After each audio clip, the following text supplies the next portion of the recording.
When I was a kid, I discovered that you could start a business and make a lot of money. And as you may guess, I was thrilled. So since that day, I set out to learn as much as I possibly could on money and personal finances. I knew that if I wanted to figure out how to get rich, then I needed to discover the secrets of the super wealthy and super successful people in this world. Over the years, I've read countless books on money. And the truth is, there is so much misinformation out there. And a lot of people are trying to make it look easier than it actually is. Getting rich is no easy feat. And that's the reason why so few people will ever make it to the very top. However, since you're watching this video, I want to share with you the 8 fundamental lessons that I learned by reading so many books from successful people, and those lessons, they will actually make you rich. I genuinely believe that if you apply these lessons, you significantly increase your chances of becoming rich. Lesson number 1, focus on serving the customer, not on the competition. I actually learned that lesson from Jeff Bezos himself. In the book called The Everything Store, if I remember correctly, there was a quote by Jeff Bezos himself which explained that, according to him, the reason why Amazon was so successful is because it focused on the customer, not on the competition. Jeff Bezos simply thought that if they did a better job at serving the customers, then all competition would simply become irrelevant, because customers would go to them instead. And look at what Amazon became. It's one of the biggest companies in the world today, and for a reason. You need to understand that winners focus on winning, and losers, they focus on winners. As a business owner, you will have to make a lot of crucially important decisions in your business. If you're not careful and you make the wrong decision, this could sign your downfall. So whenever you need to make a choice, ask yourself the following question: what benefits the customer the most? And you'll see that by asking yourself this very simple question, you'll always win, because you will always give the customer what they want. And that's how you dominate in business and make millions, even billions of dollars. A lot of wannabe entrepreneurs, they try to come up with all of these different ideas of what they think their market would love, when in reality they're selling something that nobody wants. The truth is that if you are struggling to sell something, there's probably 3 reasons why. Reason number 1 is that you lack visibility. Reason number 2 is that you're not targeting the right prospects. And reason number 3 is the worst: you're not selling something that people want. Lesson number 2, don't start a brick and mortar business, start an online business instead. Every business has its pros and its cons. However, usually brick and mortar businesses, they come with a lot more cons than online businesses. To give you an example, if you wanted to open up a hair salon or a restaurant, you would probably need to go to the bank and to get a loan. The same is true if you wanted to invest in real estate to increase the value of your investment portfolio. But like I said, there's a lot of misinformation out there, and I'm really warning you against people who claim that you can invest in real estate when you're broke with no down payment, or that it's a risk-free opportunity. There is no such thing as a completely risk-free opportunity to begin with. That's simply the cost of business, and I would like to say of ambition. And the thing is that during crises and pandemics, like we've seen it recently, online businesses tend to experience massive growth, while brick and mortar businesses, they're usually on the verge of bankruptcy. Now, I'm not really going to go too in depth in this video because we have other lessons to cover, but if you want to discover what's the best online business to start, I have recorded a free video in which I analyze every popular business model. We take a look at the pros and the cons. That way you can figure out which one is the best to start for beginners. And I will also share with you the 3-step process that we use to help you to get your first clients today. The link is in the description if you're interested. Lesson number 3, use the power of a strong brand to your advantage. Let me ask you a question. Do you know what has allowed Kylie Jenner to become a billionaire at only 21 years old? And do you know what allowed Conor McGregor to sell his own whiskey brand, Proper 12, for $600 million? The answer lies in 2 simple words: personal branding. So what's a personal brand? When most people think of a brand, they think of some big faceless company like Nike or Adidas. A personal brand, on the opposite, is a brand with a human name and a face attached to it. For instance, I have a personal brand. This YouTube channel is part of it. I have a social media presence on different social media platforms to be able to reach as many people as possible. Personal brands are incredibly powerful. It's what allowed Mr. Beast to generate over $150 million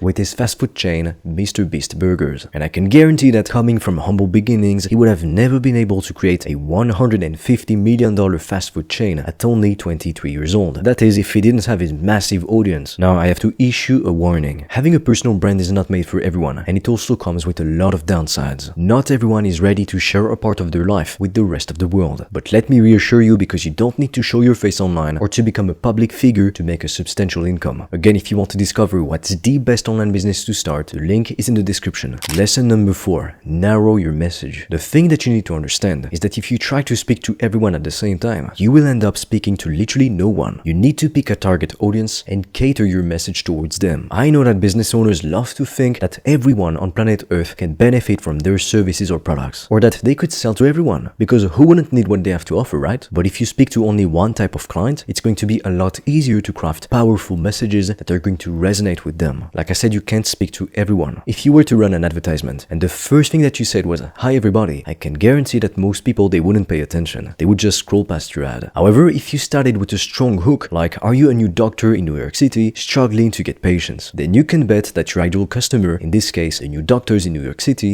they would pay attention. And you have to understand that you don't need to speak to everyone or to resonate with everyone to make millions or even billions of dollars. To give you an example, Ferrari makes billions of dollars per year. Yet if you look at how many cars they sell per year, it's a pretty low number. Now on the other end of the spectrum, you've got Toyota. They make billions of dollars too in revenue per year. However, they target the middle class. So as you can see, the customer pool of Ferrari, it is infinitely smaller than the customer pool of Toyota, because Ferrari only targets people making 6 figures a year and above. But at the same time, it's not preventing them from making billions of dollars. This brings me to lesson number 5. You can either bring a lot of value to a small group of people, think Ferrari, or bring some value to lots of people, think Toyota. Either way, you can make hundreds of thousands of dollars, even millions or billions of dollars. Moving on to lesson number 6. Stop caring about the haters. Truth is, I procrastinated starting the business that changed my life because I was scared of rejection. I thought that people would simply treat me badly. That's the reason why I put off starting my consulting business for 7 months. If someone were to ask me, "What's your biggest regret right now?" I would definitely say not starting sooner and not working harder, not giving it my everything. Because if I had started sooner, I would be 10 times more successful than I currently am. The thing that you need to realize if you're afraid of what other people are going to think about you is that other people are just too busy looking at themselves to judge you anyway. The funny thing is that everyone is self-centered. One day I was having a sales meeting with a prospect, to give you an example, and the first thing he said on the call is to apologize because he was so nervous. And at the time I was in total shock because I never thought that the other person on the end of the call, they could be just as scared or nervous as I was. And the funny thing about it is that they probably believed that I felt really confident and really secure in what I was doing because I sounded confident, because I looked like I was in control, and that's the impression I was giving them. And also, there's this quote I love. It goes, "If you haven't pissed off someone by noon, you're probably not making any money." And the reason why I love this quote so much is because it is such a good reminder to show you that no matter what you do, some people are always going to disagree with you, and some people are always going to hate on you. That's how it is. I mean, there's a reason why when you're a public figure, when you reach a certain level of popularity, you need to hire bodyguards. You'll never accomplish anything great if you're always focusing on what other people think of you, because not everybody is going to agree with you. You need to realize that. Now don't get me wrong, I'm not saying that you shouldn't take other people's opinion into consideration. However, what I am saying is that you should not make decisions based simply on what other people think. At the end of the day, it's your life, and you need to do what you think is best for you, what you know is best for you. On social media, you're going to get a lot of hate, even if you do nothing wrong. People pleasers are often stuck in this dance of trying to please everyone and to make everyone like them, but it's an impossible job. It's completely fine to say something that others don't agree with. And in fact, in marketing, it's a very good strategy to polarize your audience. And that's exactly the strategy that Andrew Tate used to become the most Googled man on earth and make more than $100 million a year with his program, Hustlers University. Moving on to lesson number 7, harness the power of the compounding effect. There is no such thing as an overnight success. Success is found in what you do repeatedly. The reason why most people never achieve big things in life is because they focus too much on short-term gratification or instant gratification, as opposed to focusing on long-term or delayed gratification. For instance, if your goal is to lose 20 pounds of body fat or to add 20 pounds of muscle on your frame, on the short term, you will have to make a few sacrifices to be able to reach your goal. You'll need to make sure that you go to the gym a couple times a week, to watch what you eat, to make sure that you sleep enough and properly, and this means that you might have to miss out on partying and seeing your friends and stuff like that on social events. However, if your goals really matter to you, you will do what it takes to get them. You could go to the gym and complete an intense workout session. You could be drenched in sweat by the end of it, but it won't mean anything unless you come back the day after and the day after and the day after, and you get my point. People usually don't get to 1 million subscribers on YouTube by uploading one single video. And yes, don't get me wrong, it happens, but if you use that argument that, oh, it happens for some people, it's kind of like saying some people become millionaires without having to do anything. Well, yes, some people have rich parents or they win the lottery. Is it going to be the case for you or for me or for most people? No. And in that same spirit, you won't build a muscular physique or a fit physique by just going to the gym one time. Everything that you want to get in life is going to require a lot of patience, hard work, and perseverance, probably more than you initially thought. There's a reason why Einstein called the compounding effect the 8th wonder of the world. If you do something repeatedly for a long period of time, the results that you get will be significant. If you eat unhealthy food for one day, nothing that bad or that serious is going to happen to you. We've all done that, and it's not like with one meal you get diabetes or something. However, if you eat poorly for like 40 years, all of the food choices that you've made are going to compound on top of each other, and you will have to face very negative health consequences, and that's all on you. This is why you must not throw your hands in the air and just quit if you don't get what you want immediately. You need to persevere, and you need to keep pushing until you get what you want, because nobody is going to do it for you. Success and freedom have to be earned. They're exceptional for a reason. They're not just going to be given to anyone. I'm not saying it's fair or it's not fair. I'm saying that's the way it is. Now, something else that I learned by studying millionaires closely is that they understand the importance of portraying a good image. To give you an example, if you're a real estate agent and you want to convert leads into actual buyers, you need to make them feel like they can trust you. If for some reason they just don't trust you, no matter how hard you try, even if you're showing them the perfect house or the perfect flat, they won't buy from you. That's why millionaires put a lot of effort into looking great and make sure that their communication skills are on point. Now, it doesn't mean that if you want to do that, you need to wear expensive clothes or wear suits or spend a lot of money on clothes. That's not it at all. This simply means that you need to do your best to appear authentic, genuine, and trustworthy. And sometimes that means not wearing a suit. A while ago, I read the book called Big Money Energy by Ryan Serhant, and it really shows you the importance of having a good professional image if you want to be successful. He put a lot of effort into appearing successful, at least more successful than he was, and to appear trustworthy to his clients. And that's what helped him to land so many big clients. So for that reason, I really want to invite you to do your best to portray a clean, a positive, and a trustworthy image. Now, I genuinely believe that if you apply these business lessons, you will be making more money by the end of the year than you currently are. If you want to discover what's the best online business to start, I have recorded a free video in which I analyze every popular business model to figure out which one is the best to start for beginners. We take a look at the pros, at the cons, and I'm also going to share with you for free the 3-step process that you can use to get clients right away. The link is in the description below if you're interested. And with that said, as always, I am waiting for you on the other side.